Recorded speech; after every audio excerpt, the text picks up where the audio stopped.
Assalamualaikum warahmatullahi wabarakatuh. Bismillahirrahmanirrahim. Alhamdulillahilladzi wa kafa. Wassalatu wassalamu ala sayyidina al-Mustafa wa ala alihi wa ashabihi ahli sidqi wal wafa. Subhanaka la ilma lana illa ma 'allamtana innaka antal alimul hakim. Rabbi syrah li sadri wa yassir li amri wahlul 'uqdatam min lisani yafqahu qawli, amma ba'd. Rabbana anfa'na bima 'allamtana, Rabbana 'allimna alladhi yanfa'una, Rabbana faqqihna wa faqqih ahlana wa qurbatil lana fi dinina. Rabbana zidna ilman nafi'a warzuqna fahma walhiqna bis sholihin, amin ya rabbal alamin. Hadratal muhtaramin wal mukarramin, para alim wal ulama, para hujjaj, para tokoh masyarakat, wabil khusus Ketua DKM Masjid Al-Ittihad serta seluruh jajarannya. Sidang salat subuh rahimani wa rahimakumullah. Terlebih dahulu mari kita memanjatkan puji syukur kehadirat Allah Subhanahu wa taala atas limpahan berbagai macam nikmat yang luar biasa hingga pagi hari ini kita masih diberikan istiqomah oleh Allah menjalankan sholat subuh berjamaah, dilanjutkan dengan taklim. Moga-moga niat taklim kita termasuk zikir yang pada nantinya disambung dengan sholat isyraq dan insya Allah mendapatkan pahala haji atau umrah dan umrah, amin ya rabbal alamin. Salah satu kenikmatan yang amat sangat kita syukuri adalah kita masih diberikan iman. Apa bukti daripada keimanan?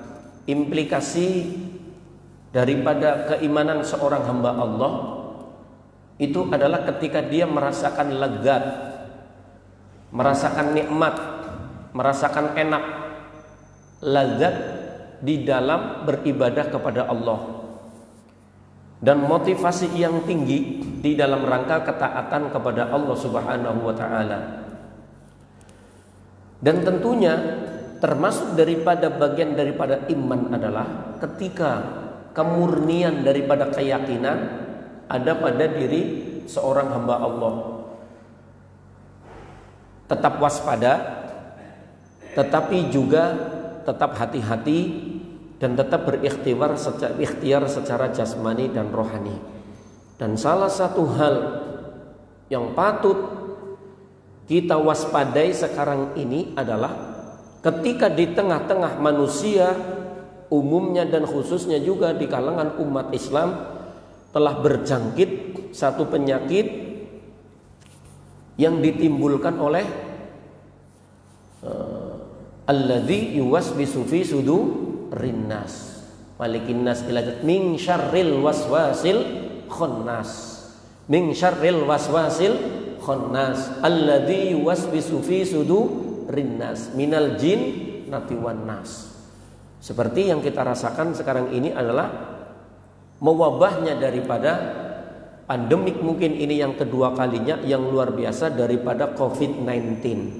Boleh kita memandangnya secara kasamata dohir ini adalah virus, tetapi sebagai seorang yang beriman memandangnya harus luas. Karena apapun ternyata terbukti salah satu yang menjadikan virus itu gampang menyerang adalah ketika seorang hamba Allah salah satunya imunitas tubuhnya turun secara drastis. Dan salah satu hal yang bisa menurunkan secara drastis adalah ketika di dalam diri seorang hamba Allah ada yang namanya was-was, keraguan, ketakutan yang berlebih, kegundah-gundahan dan lain sebagainya. Ini yang patut kita perbaiki. Semoga kita termasuk hamba-hamba Allah yang dijaga iman maupun imunnya oleh Allah Subhanahu wa taala, amin ya rabbal alamin. Yang kedua kalinya, selamat tering salam semoga senantiasa terlimpah curahkan karibaan habibana wa nabiyana Muhammad sallallahu alaihi wasallam, salah satu atau satu-satunya manusia yang paling dicintai oleh Allah. Dan untuk menjadikan Nabi Muhammad sallallahu alaihi wasallam sebagai suri toladan adalah sangat berat. Bahkan apabila kita berbicara bahwa hari ini manusia mengalami berbagai macam krisis. Krisis apa? Krisis ekonomi, krisis keilmuan, krisis akhlak dan lain sebagainya. Dikarenakan apa? Dikarenakan manusia tidak lagi menjadikan Nabi Muhammad SAW atau sedikit menjadikannya sebagai suri tauladan. Kenapa manusia enggan menjadikan manusia Nabi Muhammad SAW sebagai suri tauladan? Dikarenakan kebanyakan daripada manusia akhir zaman tidak kenal Nabi Muhammad Sallallahu Alaihi Wasallam, lebih-lebih mengenal secara keseluruhan, sehingga akhirnya yang terjadi apa? Timbulnya penyakit yang merajalela di tengah masyarakat yang dinamakan dengan penyakit wahan. Penyakit apa Pak? Wahan. Wahan itu apa wahan? Hubbud dunya wa khauful maut. Cinta dunia dan takut. Siapa hari ini yang tidak cinta dunia Pak? Jangankan orang awam, ulama saja sekarang banyak yang cinta dunia, sehingga keilmuannya yang seyogyanya digunakan di dalam rangka li'i kalimatillah gampang ditukar dengan nilai-nilai rupiah. Dan ini bertentangan dengan daripada akhlaknya Nabi, yang banyak Nabi itu mewariskan sebenarnya ahli warisnya adalah para ulama. Tapi kalau ulamanya sudah hubud dunia, ini bukan lagi pewaris Nabi yang baik dan tidak patut untuk diikuti. Siapa manusia yang hari ini tidak takut mati? Jangankan mati, penyebab mati saja takut.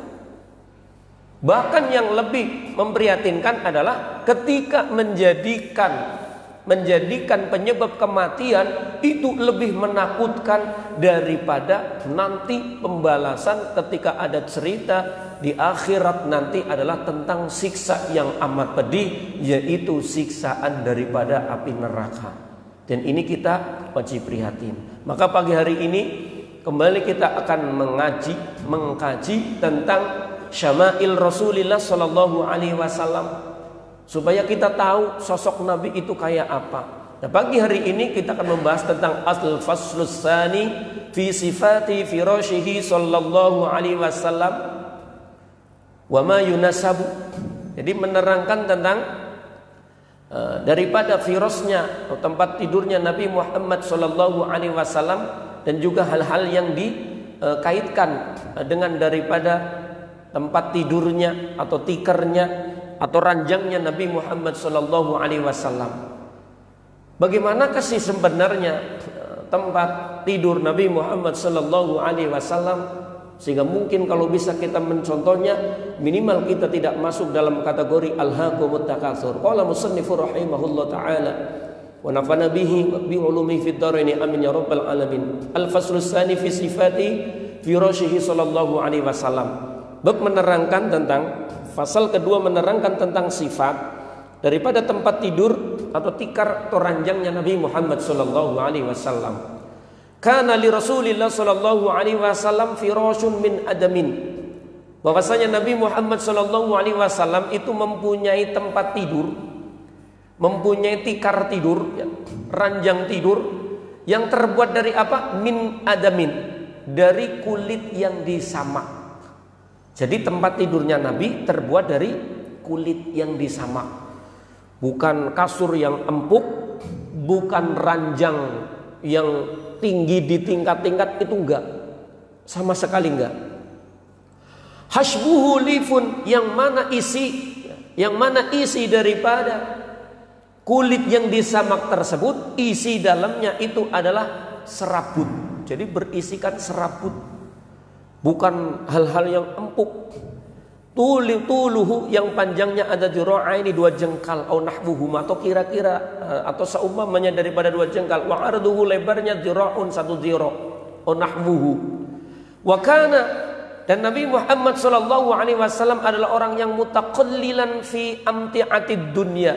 Nabi Muhammad sallallahu alaihi wasallam itu adalah orang yang menyedikitkan, sangat sedikit daripada kenikmatan-kenikmatan, perhiasan-perhiasan, keenakan-keenakan yang bersifat daripada duniawiyah. Padahal waqad a'tahu Dan sesungguhnya dan sungguh bahwasanya sebenarnya Allah Subhanahu wa taala, Allah taala mafatihah khazainil ard kullaha. Bahkan sesungguhnya Nabi Muhammad sallallahu alaihi wasallam telah diberikan oleh Allah Subhanahu wa taala mafatihah khazainil ardi kulliha. Sebenarnya Nabi Muhammad SAW itu sudah diberikan oleh Allah Subhanahu wa taala kunci-kunci daripada gudang-gudang daripada dunia. Jadi Nabi kalau menginginkan dirinya menjadi orang yang dunianya berlipat ganda, itu bisa melebihi daripada kunci-kunci gudang dunia yang diberikan kepada Nabi Sulaiman alaihi salam. Fa'aba ayakhudhaha, tetapi Nabi tidak mau. Nabi mencegah daripada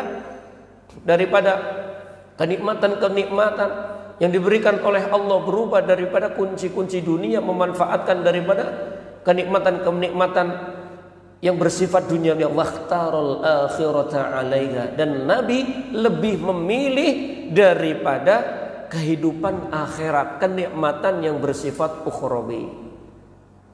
Pelajaran yang diambil apa Bapak?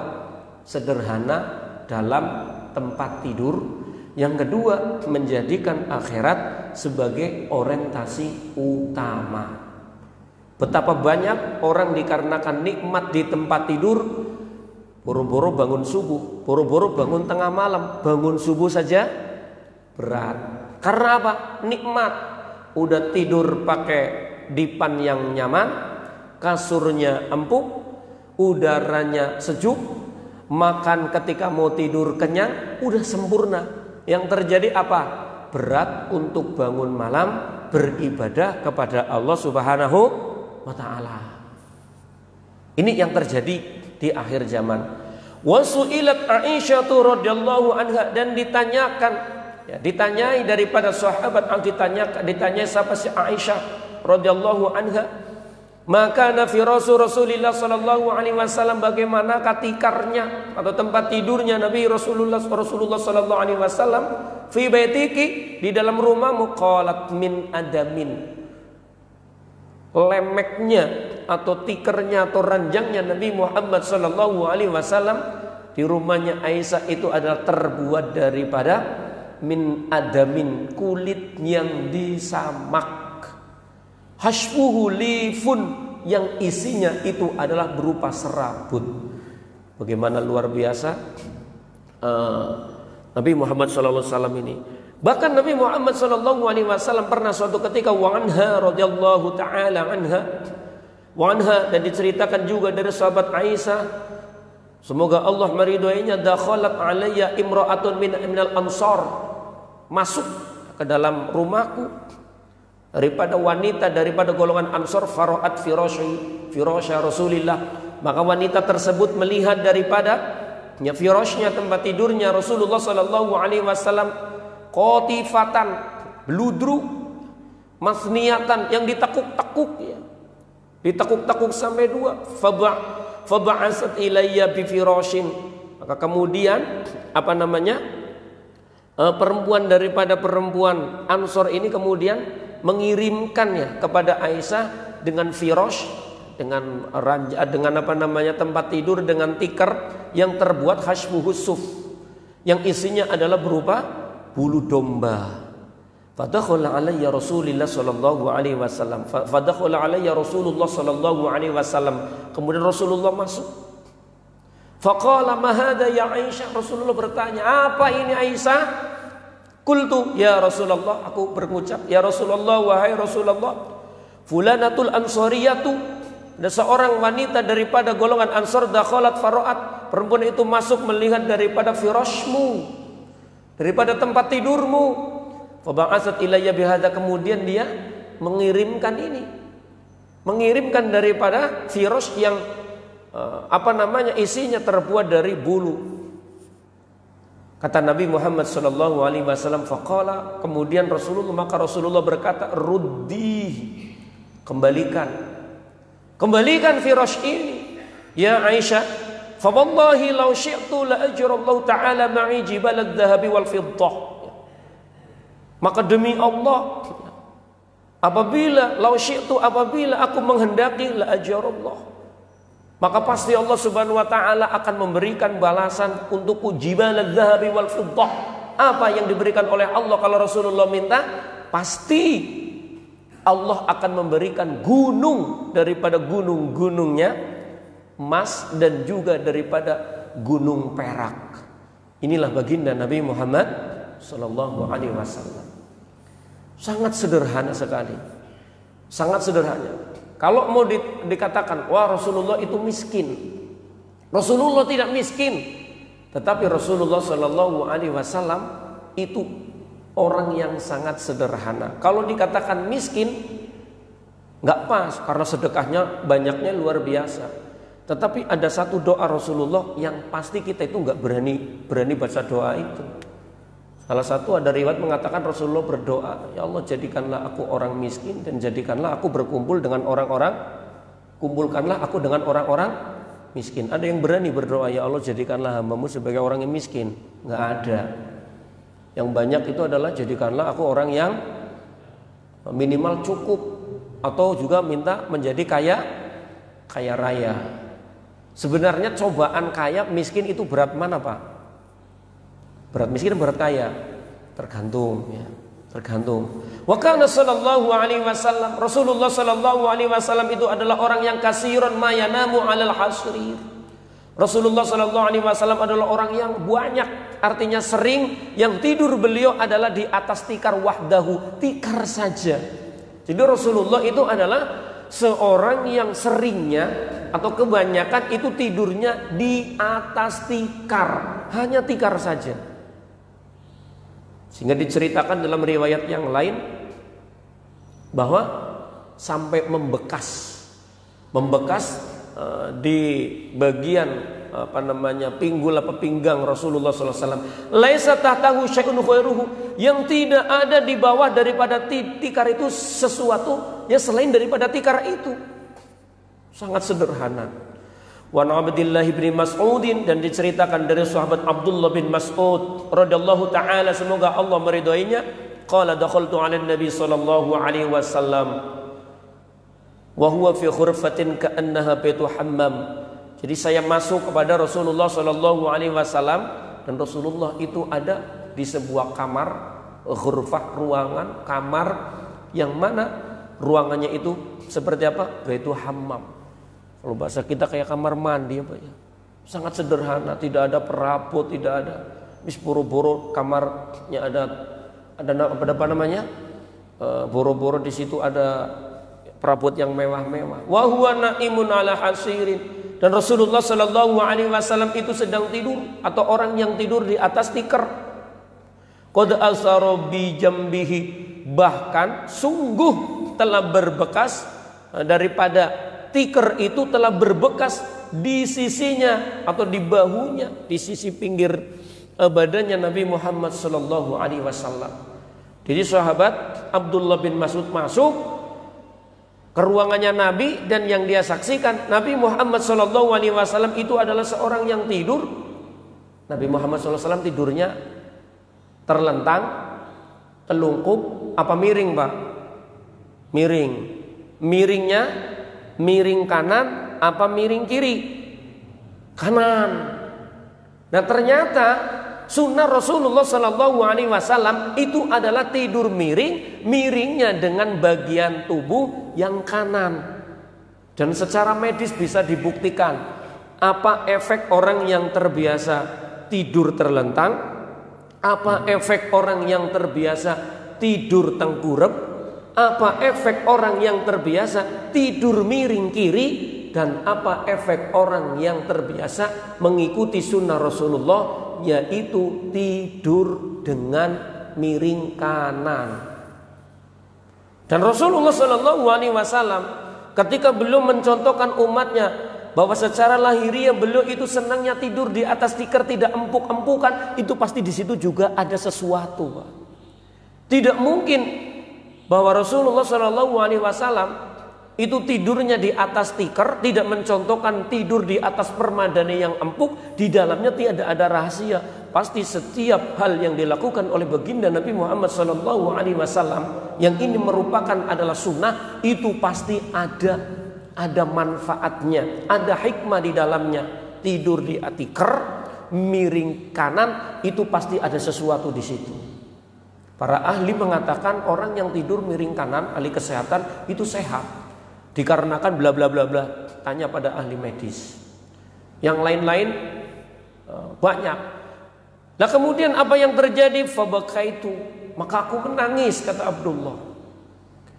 Rasulullah SAW bersabda, faqala, kemudian Rasulullah SAW bertanya, ma yubkika ya Abdullah, apa yang menjadikan engkau menangis wahai Abdullah? Qultu, aku berkata, aku matur kepada Nabi, ya Rasulullah, Kisra, para pembesar, para patih, Wakwesoru, dan juga para kaisar, para raja, apa yang mereka lakukan? Yata'una 'alal khazzi. Mereka itu adalah orang, ya, mereka itu orang yang Masya Allah, apa namanya, al-khazzi wad dibaji wal harir. Mereka itu adalah orang yang melakukan bahwasanya untuk mengganjal, ya, untuk menjadikan ganjalan daripada kakinya diinjak-injak sama dia, untuk alas kakinya saja yang jadi injakan itu apa? Porselen, brokat, dan juga daripada sutra permadani, porselen atau keramik yang indah, apa segala macam itu oleh para pembesar dan para kaisar itu dijadikan injak-injakan. Lah Rasulullah, wa anta, dan engkau ya Rasulullah, naimun ngala hadal hasir, tidur di atas ini tikar. Padahal Rasulullah itu siapa? Rasulullah adalah Nabi Allah, Rasulullah adalah utusan Allah, Rasulullah adalah rajanya kaum muslimin pada waktu itu. Seorang raja, kalau dikatakan secara pemerintahan, beliau adalah pemimpin negara, beliau adalah panglima tertinggi, beliau adalah orang yang paling tinggi kedudukan, baik kedudukan secara duniawiyah maupun secara ukhrawiyah. Tetapi apa? Pola hidup beliau sangat sederhana. Jadi kalau ada sekarang pemimpin-pemimpin yang menjadikan dirinya hidup bermewah-mewah, bahkan kemewahan itu menjadikan kesengsaraan, keinginan, keprihatinan daripada orang-orang rakyat yang dipimpin, itu berarti bukan sosok pemimpin yang mengikuti suri tauladan Nabi Muhammad Sallallahu Alaihi Wasallam. Maka kalau ada pertanyaan, kenapa orang-orang yang memimpin sekarang itu kok rakyatnya tidak kaya, rakyatnya Nabi, sahabatnya tidak ada sahabatnya Nabi? Karena para raja-raja, para kaisar-kaisar terutama di Romawi dan sebagainya, itu mereka itu paling takjub ketika melihat kesetiaan daripada sahabat-sahabat Nabi Muhammad Sallallahu Alaihi Wasallam. Apa sebenarnya haibah yang dimiliki oleh baginda Nabi sehingga para pengikut beliau, para sahabat memiliki ketundukan yang luar biasa dibanding para kaisar, dibanding para kaisarok, daripada orang-orang yang selain daripada Nabi Muhammad sallallahu alaihi wasallam. Naimun ala hadzal hasir qad asara bi jambika, dan sungguh telah membekas daripada tikar tersebut pada bahu kanan, pada bahumu Rasulullah. Faqala fala tabki ya Abdullah. Rasulullah sallallahu alaihi wasallam bersabda, jangan nangis ya Rasulullah. Kenapa?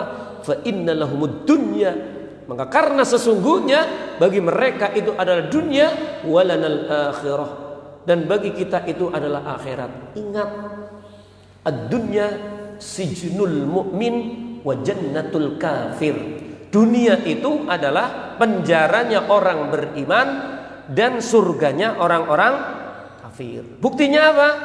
Orang-orang mukmin itu dibatasi di dalam kehidupan untuk memperoleh kenikmatan yang bersifat dunia. Kambing halal, bipang haram, kerbau halal, terus yang ini haram. Dibatasin kita. Yang enak-enak segala macam, yang menurunkan hawa, itu diharamkan. Maka dunia memang mazra'atul akhirah, tempat bercocok tanam akhirat. Jadi bukan tujuan akhir. Jadi kalau ada orang sampai hari ini dia setiap hari bersusah payah cuma dunia, rugi nanti.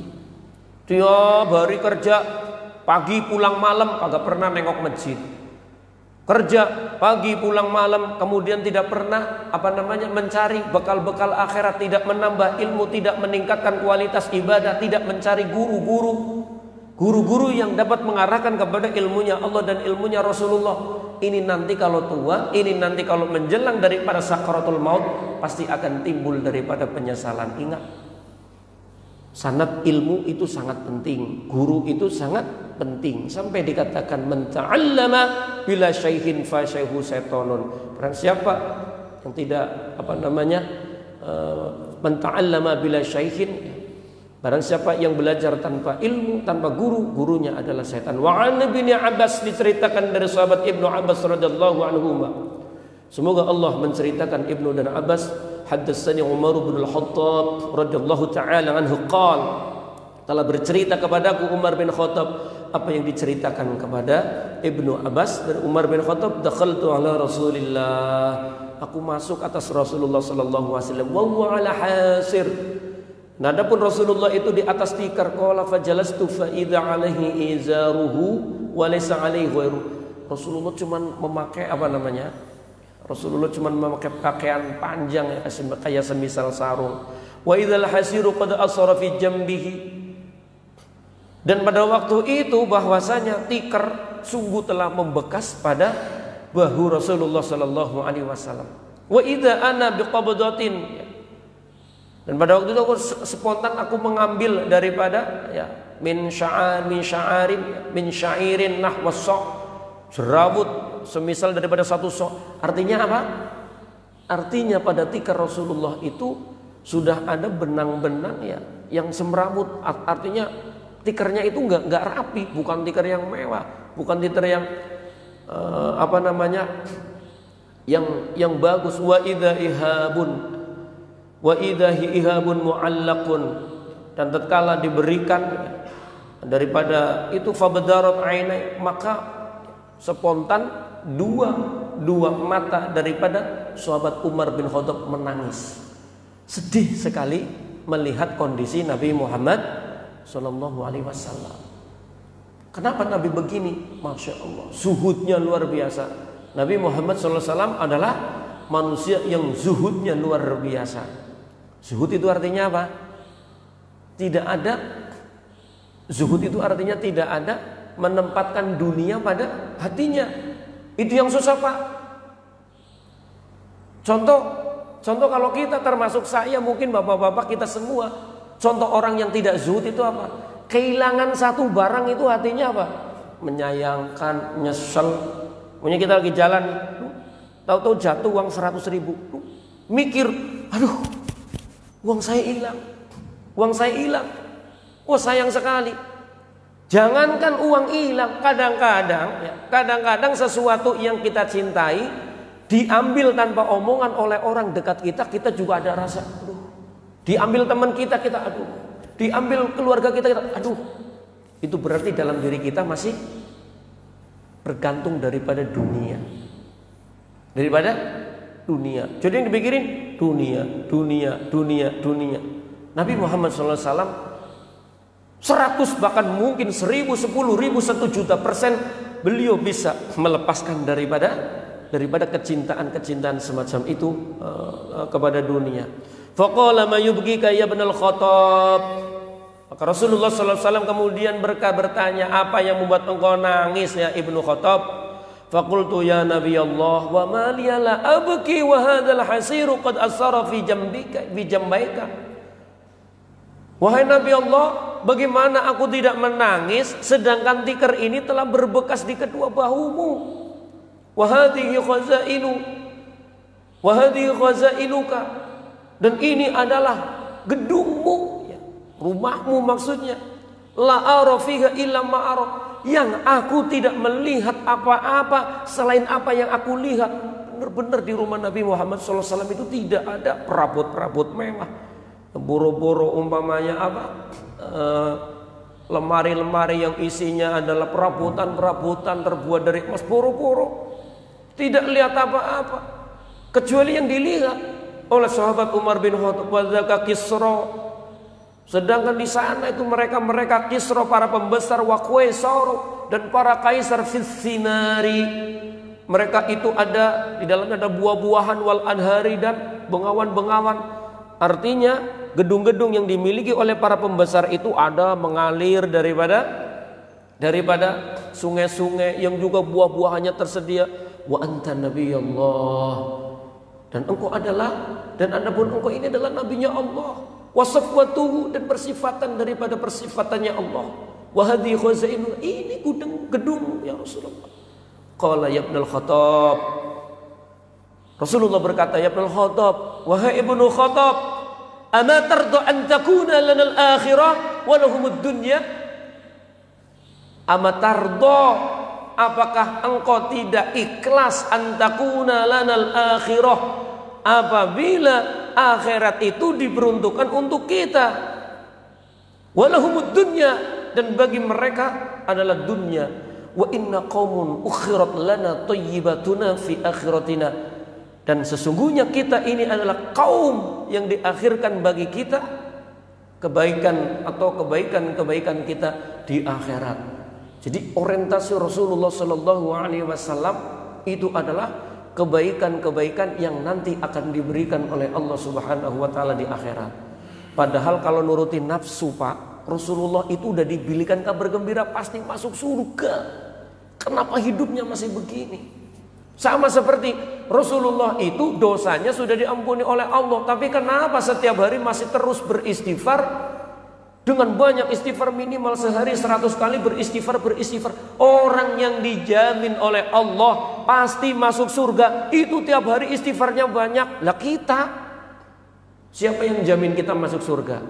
Ada di sini yang sudah maunya ketemu ulama, ketemu ustadz, ketemu ajengan, ketemu kiai, udah kamu tenang aja, kamu sudah dijamin masuk surga. Ada yang di sini, kalau ada orang berani ngomong begitu, kamu saya jamin masuk surga, dijamin ketemu orang sesat kayaknya. Tidak ada satupun makhluk yang berani menjamin masuk surga. Nah, kecuali manusia khusus. Salah satunya contohnya adalah Nabi Muhammad SAW. Dengan apa? Dengan wahyu yang diberikan oleh Allah, ngasih tahu ini loh, 10 orang yang dikabarkan gembira akan masuk surga. Kemudian Nabi sendiri adalah orang yang dikabarkan masuk surga. Bahkan di dalam hadis diterangkan bahwa tidak ada satupun manusia akan masuk surga terkecuali surga itu pertama kali dibukakan untuk baginda Nabi Muhammad Sallallahu Alaihi Wasallam. Pertanyaannya adalah, apakah ketika Nabi Muhammad mendapatkan fasilitas VIP, super VIP, bahwa manusia pertama yang akan dimasukkan oleh Allah, bahkan surga terbuka pertama kali adalah untuk Nabi Muhammad SAW, kemudian Nabi Muhammad masuk dan nyelonong di dalamnya terus diam? Enggak. Apa yang dikatakan oleh Nabi ketika belum masuk surga? Yang ditanyakan siapa, Pak? Umatnya. Nabi Muhammad SAW ketika mau meninggal sampai bahasanya negosiasi. Ketika malaikat datang, ada kabar bahwa Nabi Muhammad SAW mau ketemu Allah Subhanahu Wa Taala, artinya ditawarin mau meninggal sekarang apa kagak. Saking mulianya orang, manusia, makhluk, ketika mau meninggal yang mau nyabut nyawanya izin dulu.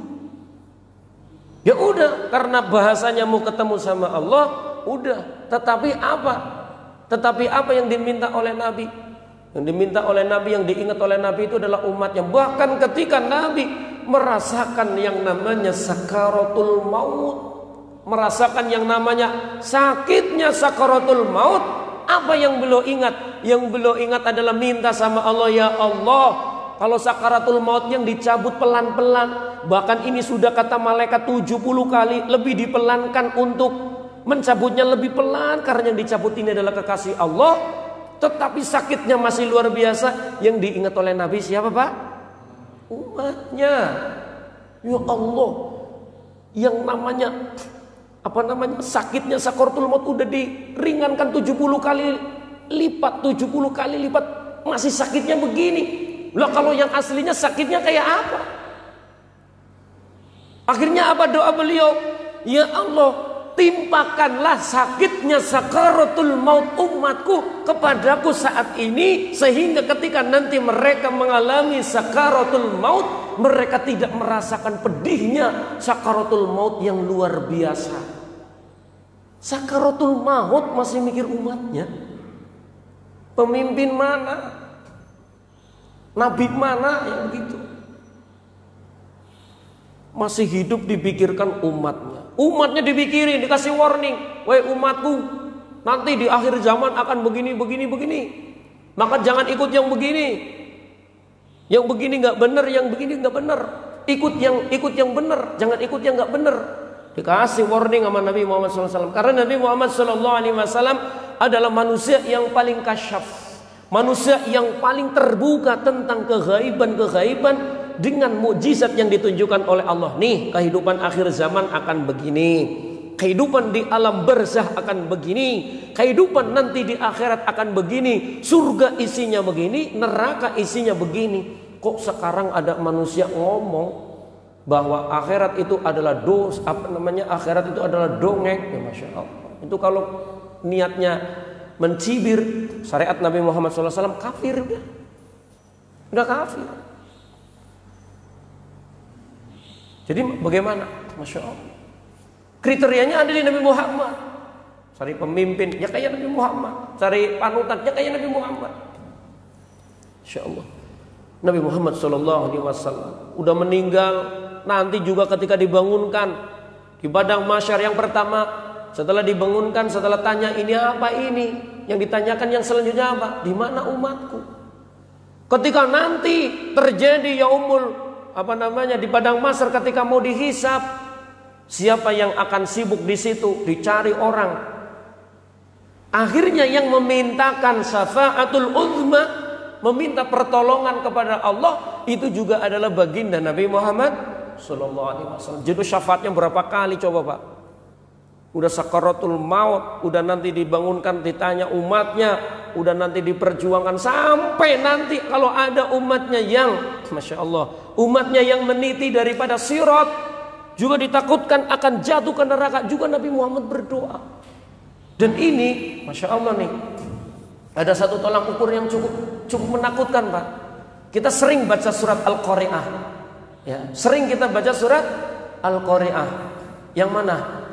Fa amma man saqulat mawazinuhu fa huwa fi 'ishatir radiyah wa amma man khaffat mawazinuhu fa ummuhu, maka barang siapa fa amma man khaffat, yang ringan amal kebaikannya, fa amma man saqulat mawazinuhu, barang siapa yang berat daripada amal kebaikannya, fa huwa fi 'ishatir radiyah, orang yang amal kebaikannya ini berat, maka dia akan masuk ke dalam kehidupan yang diridhoi, aslinya artinya ridhonya Allah, surganya Allah. Tapi sebaliknya, wa amma man khaffat, dan barang siapa yang ringan amal kebaikannya, fa ummuhu hawiyah, tempat kembalinya adalah hawiyah. Wa ma adraka ma hiya, apa itu hawiyah? Narun hamiyah, neraka yang sangat panas. Jadi secara tekstual nih Bapak-bapak sekalian, kalau menurut dua ayat ini, kalau kita nanti ditimbang amal kebaikan kita itu lebih ringan daripada amal keburukan kita, kita ini masuk neraka loh. Pertanyaannya adalah, kira-kira nih kalau kita merenung, dari dulu kita mulai akil balik sampai sekarang ini tua atau yang masih muda, kira-kira kalau kita merenung, kebaikan sama keburukan kita itu banyakan mana kira-kira? Kalau saya banyak keburukannya Pak. Kalau mau merenung banyak keburukannya. Ibadah kita itu cuma berapa sih? Maka kalau ada orang nanti di hadapan Allah, kalau sampai ditanya kenapa kamu masuk surga, karena amal saya, salah. Yang kita harapkan di sana adalah rahmat Allah, syafaat Rasulullah, syafaat daripada amal-amal kebaikan seperti bacaan Quran dan lain sebagainya. Inilah Nabi Muhammad SAW. Wa inna qaumun ukhirat lana tayyibatuna fi akhiratina. Wa an Aisyah radhiyallahu ta'ala anha qalat kana li Rasulillah sallallahu alaihi wasallam saririn. Ya. Rasulullah sallallahu alaihi wasallam itu mempunyai daripada tempat tidur yang berpasir, murammilun bil barodi, tempat tidurnya Nabi Muhammad SAW itu di atas istilahnya pasir yang dingin. Wa alaihi kisaun aswadun, mempunyai selimut yang hitam. Ini Nabi Muhammad SAW. Wa qad khashawnahu bil bardi. Masya Allah, ini sangat sederhana. Fadakhala Abu Bakrin wa Umar radhiyallahu ta'ala anhuma qala fa idzan Nabi sallallahu alaihi wasallam falamma ra'a. Dan ketika sahabat Abu Bakar dan sahabat Abu Bakar itu Umar itu masuk, Rasulullah sallallahu alaihi wasallam sedang tidur di atasnya. Falamma ra'ahuma istawa jalisan. Maka kemudian duduk tegak lurus ini daripada sahabat Umar dan Abu Bakar. Fanadhara, mereka melihat apa? Fa idza asarus sarir fi jambi Rasulillah. Maka ada bekas ada bekas daripada sarir, ada bekas daripada tempat tidur Nabi Muhammad SAW di bahunya, di lambungnya. Faqala ya Rasulullah, Abu Bakar dan Umar berkata, ya utusan Allah, ma yudhika khusyunatun. Apakah apakah tidak menyakitkan khusyunatu manaro min firashika, bekas daripada kasarnya apa yang kami lihat daripada tempat tidurmu. Wa hadza Kisra wa Qaisar ala firasyid dibash. Dan mereka membandingkan bahwasanya para pembesar, para kaisar itu tidur di atas daripada brokat. Brokat itu apa sih Pak? Kain tenung. Kain tenung yang didekorasi, kain yang luar biasa. Kata Nabi Muhammad sallallahu alaihi wasallam apa? Faqala alaihi salatu wassalam, la taqula hadza. Janganlah kalian berdua berkata ini, fa inna firasya Kisra wa Qaisar finnar. Maka karena sesungguhnya tempat tidurnya daripada para pembesar dan para kaisar itu adalah di dalam neraka. Wa inna firasyi wa sariri hadza aqibatuhu ilal jannah. Dan sesungguhnya daripada firashku, sarirku itu adalah di surga. Wa Rasulullah sallallahu alaihi wasallam. Rasulullah sallallahu alaihi wasallam sekali lagi adalah manusia yang sangat luar biasa, yang apabila kita mengikuti daripada kisahnya ini adalah sosok yang sangat mencintai daripada umatnya. Maka tidak salah ketika beliau bersabda ketika dalam satu kesempatan bahwasanya khairun nas anfa'uhum linnas, sebaik-baiknya manusia adalah manusia yang paling bermanfaat bagi manusia yang lain. Wa kana Rasulullah sallallahu alaihi wasallam yusalli 'alal hasir. Rasulullah sallallahu alaihi wasallam itu salat di atas tikar. Wa kana sallallahu alaihi wasallam yusalli 'alal bisat. Terkadang Rasulullah sallallahu itu salat di atas karpet. Wa kana sallallahu alaihi wasallam yastahibu an takuna lahu farwatun. Dan Nabi Muhammad sallallahu alaihi wasallam itu orang yang terkadang itu menyukai daripada pakaian yang terbuat dari kulit binatang dan melakukan sholat dengannya, dengan pakaian tersebut. Inilah daripada tempat tidur, daripada tidurnya Nabi Muhammad SAW. Menyedihkan Pak, sangat menyedihkan sebenarnya kalau diresapi. Nabi Muhammad SAW, manusia yang paling dicintai oleh Allah, minta apapun dikasih, tetapi kehidupannya demikian sederhana. Sekali lagi bukan miskin ya mungkin kalau bahasa lahirnya miskin. Jadi kalau ada orang sekarang melecehkan, menghina Nabi Muhammad SAW, kita umatnya tuh nggak marah, kebangetan imannya dipertanyakan itu. Dan Nabi Muhammad SAW itu mati-matian bela umatnya kok. Bahkan kalau boleh dikatakan, ditanyakan begini, siapa manusia yang paling berjasa kepadamu? Maka jawaban yang pasti harus dikatakan adalah manusia yang paling berjasa kepada orang beriman itu adalah Nabi Muhammad Sallallahu Alaihi Wasallam. Nabi Muhammad Sallallahu Alaihi Wasallam mencintai kita baik di dunia, di alam barzah maupun di akhirat. Sampai nanti ketika Nabi Muhammad Sallallahu Alaihi Wasallam pun masuk surga, meskipun pertama kali orang yang masuk surga, beliau kemudian keluar dari surga, nungguin apa? Nyariin siapa? Nyariin umatnya.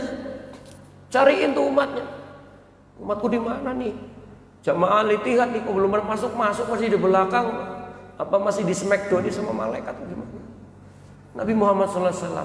Maka kita dituntut untuk membuktikan mahabbah Mahabbah, cinta kepada Nabi. Bagaimana cinta kepada Nabi?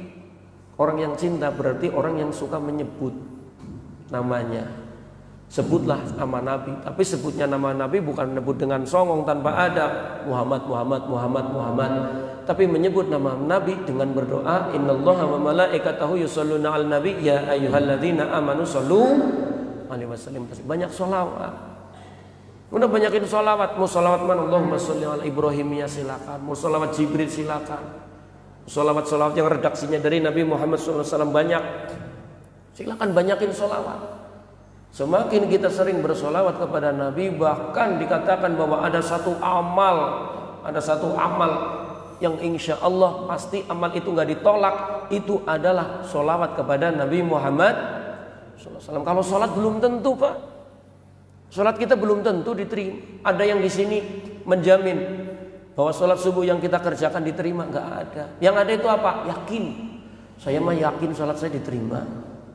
Saya yakin sholat saya diterima. Padahal ibadah yang diterima oleh Allah itu ada kriterianya, ada implikasinya, ada cirinya.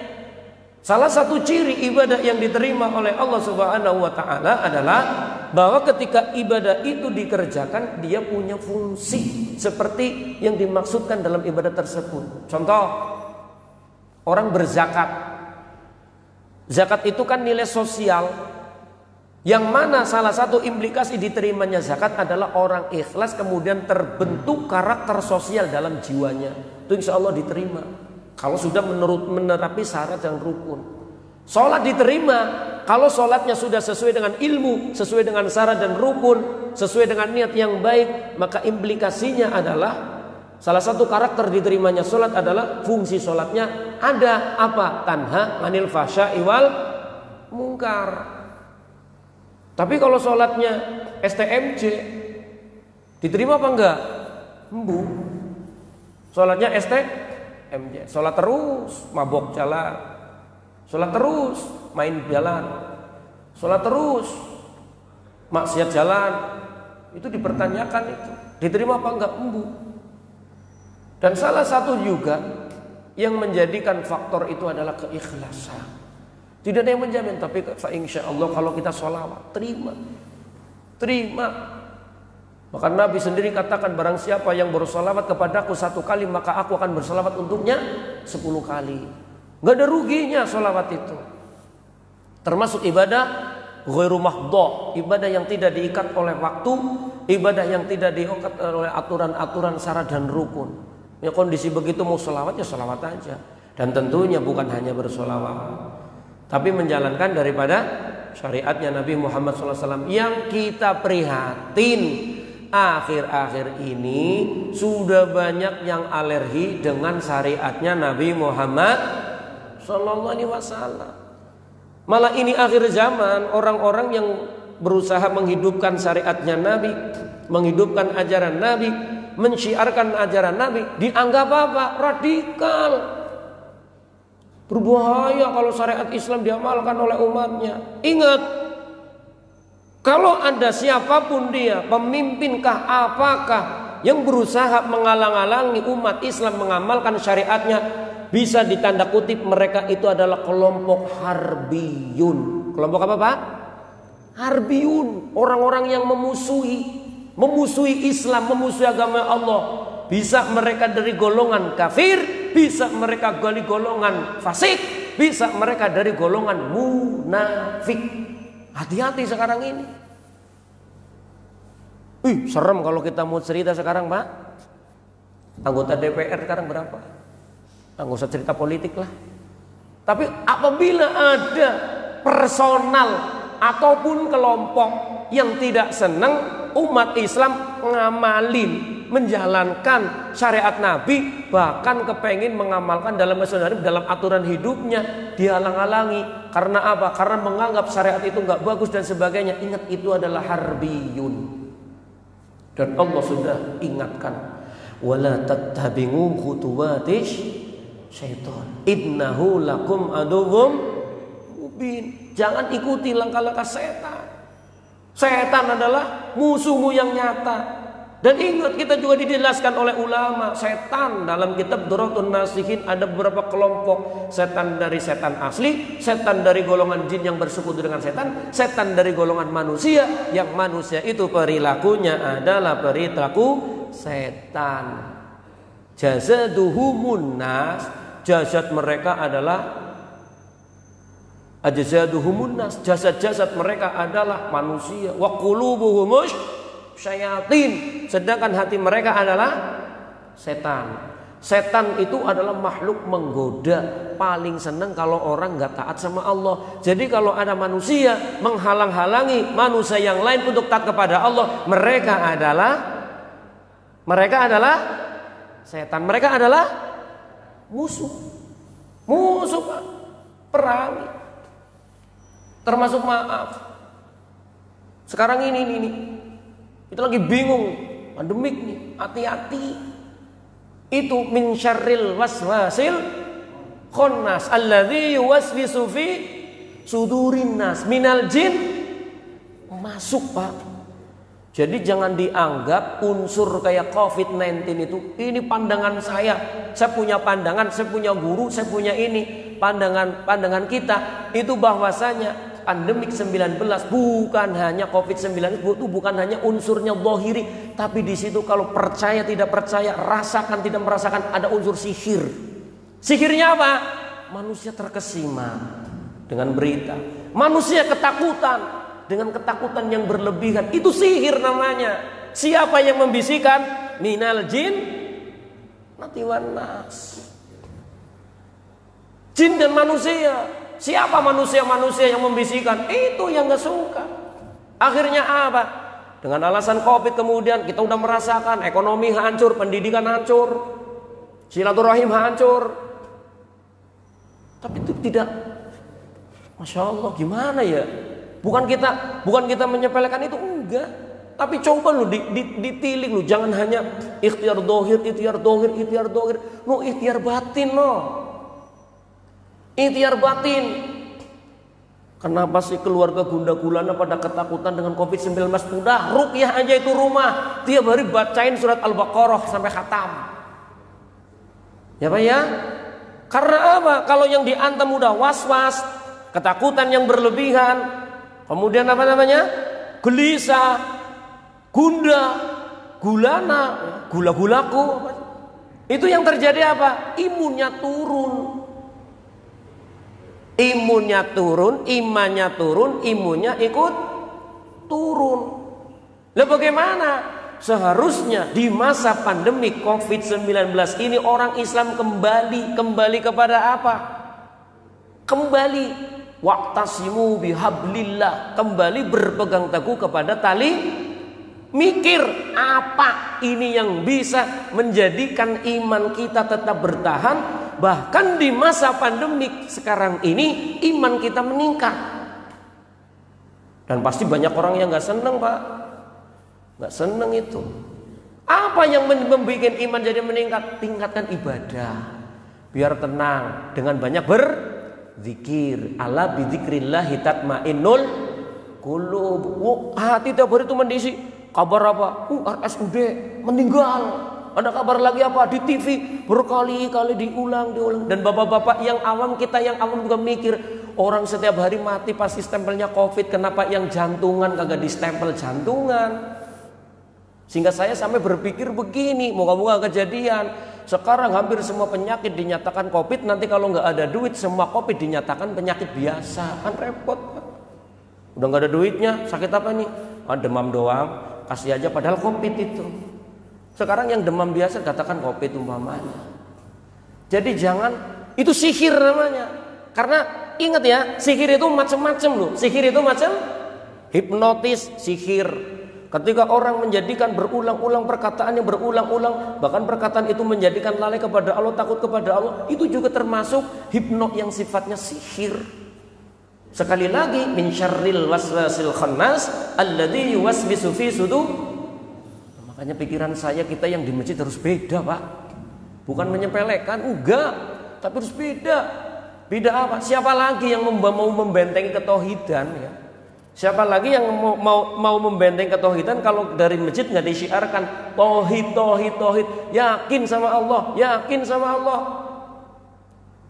Sekali lagi karena apa? Kebanyakan manusia sekarang sudah terkena penyakit wahan. Apa wahan? Cinta dunia, takut mati. Terakhir Bapak-bapak sekalian, bahwasanya dengan belajar daripada syama'il Rasulullah sallallahu alaihi wasallam, yuk kita semakin kenalkan diri kita tentang Nabi Muhammad sallallahu alaihi wasallam.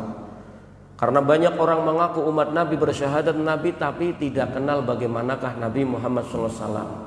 Ditanyain bagaimana rambutnya Nabi, kagak tahu. Bagaimana makannya Nabi, nggak tahu dia. Bagaimana mandinya Nabi, nggak tahu. Bagaimana hubungan Nabi dengan tetangga, nggak tahu. Sehingga akhirnya apa? Dia lebih kenal artis daripada Nabi Muhammad sallallahu. Dan kita kalau ingin mencintai seseorang, maka kenalilah dia dulu. Maka rajin-rajinlah belajar tentang Sirah Nabawi. Sirah Nabawi, Sama'il Rasulillah, sejarah Nabi Muhammad SAW, perjuangan Nabi Muhammad SAW, bagaimana Nabi Muhammad SAW ketika waktu di bencana dan lain sebagainya. Dan saya kemarin mengumumkan usul, mengajukan usul ke pengurus apa, kalau bisa setiap sholat yang sifatnya jahar, imamnya baca kunut apa Pak? Kunut nazilah. Kita lagi butuh Pak kunut nazilah. Allahumma dfa'annal khala wal waba wal bala wal fahsya'a wal munkar wal mukhtalifata wasyada'ida wa su'al fitan wal mihan. Wa su'al fitani wal mihan. Kita minta sama Allah itu. Ini kalau Masya Allah, orang-orang yang kasar Pak sekarang bingung juga. Apa? Diadu domba kita ini. Adu dombanya apa? Ulama sama ulama. Untung bapak-bapak ini untung. Kita nggak dibukain sama Allah. Ini sebenarnya alam ini lagi terjadi apa sih? Alam lahirnya ini udah semerawut begini. Alam ruhinya, Insya Allah. Seperti kita diterangkan kan Pak, dalam agama kan ada siapa sih mereka itu yang akan menjadi penyokong-penyokong daripada Khurujud Dajjal. Khurujud Dajjal siapa yang akan menjadi daripada pengikut-pengikut ketika Dajjal itu nanti akan muncul? Satu, pengikut Dajjal itu siapa? Satu, orang-orang kafir dan orang-orang musyrik. Yang kedua, para dukun, seluruh dukun di seluruh dunia, kahin. Kemudian siapa mereka? Mereka itu adalah ahli-ahli maksiat, LGBT yang tidak beriman kepada Allah dan lain sebagainya. Terus siapa? Setan-setan di seluruh dunia, termasuk siluman-siluman, Nah, bapak-bapak kan kalau kadang-kadang kita ditanya yang namanya siluman itu apa, bedanya siluman sama setan, genderuwo, kuntilanak, tuyul itu apa Pak? Beda. Ada sosok daripada sosok makhluk yang gaib yang memiliki tingkat spiritual tinggi, bahkan mereka dituhankan. Siapa mereka? Mereka itulah yang hidup-hidup di alam yang namanya alam kayangan. Masya Allah nih. Tapi saya nggak akan membahas itu. Moga-moga kita semua diberikan, siapapun yang akan makar, diberikan perlindungan oleh Allah Subhanahu wa taala. Tapi kalau Rasulullah tahu Pak, Rasulullah tahu. Jadi sab'as samawatin tibaqa, ya, tujuh lapis langit, juga ternyata ada 7 lapis bumi. Dan di setiap lapisan-lapisan ini kan ada makhluk-makhluknya Allah yang bersifat ghaib, ya, yang tidak kelihatan oleh orang yang tidak dilihatkan. Saya tidak bercerita khurafat, saya tidak bercerita tahayul, pengalaman real di masyarakat ada. Contoh kalau lagi ngeruqyah orang. Kenapa tingkatan jin aja kalau diruqyah beda-beda? Oh, ternyata dari golongan ini, dari golongan ini, golongan ini. Dan ternyata ada kitab-kitab yang menerangkan. Dan itu tidak dinafikan oleh praktisi-praktisi ruqyah syariah. Semoga Allah memberikan perlindungan kepada kita semua, keluarga kita, tetap kita mahabbah kepada Allah dan mahabbah Rasulullah sallallahu alaihi wasallam. Kurang lebih minta maaf. Subhanakallahumma wa bihamdika asyhadu an la ilaha illa anta astaghfiruka wa atubu ilaik. Walhamdulillahi rabbil alamin. Assalamualaikum warahmatullahi wabarakatuh.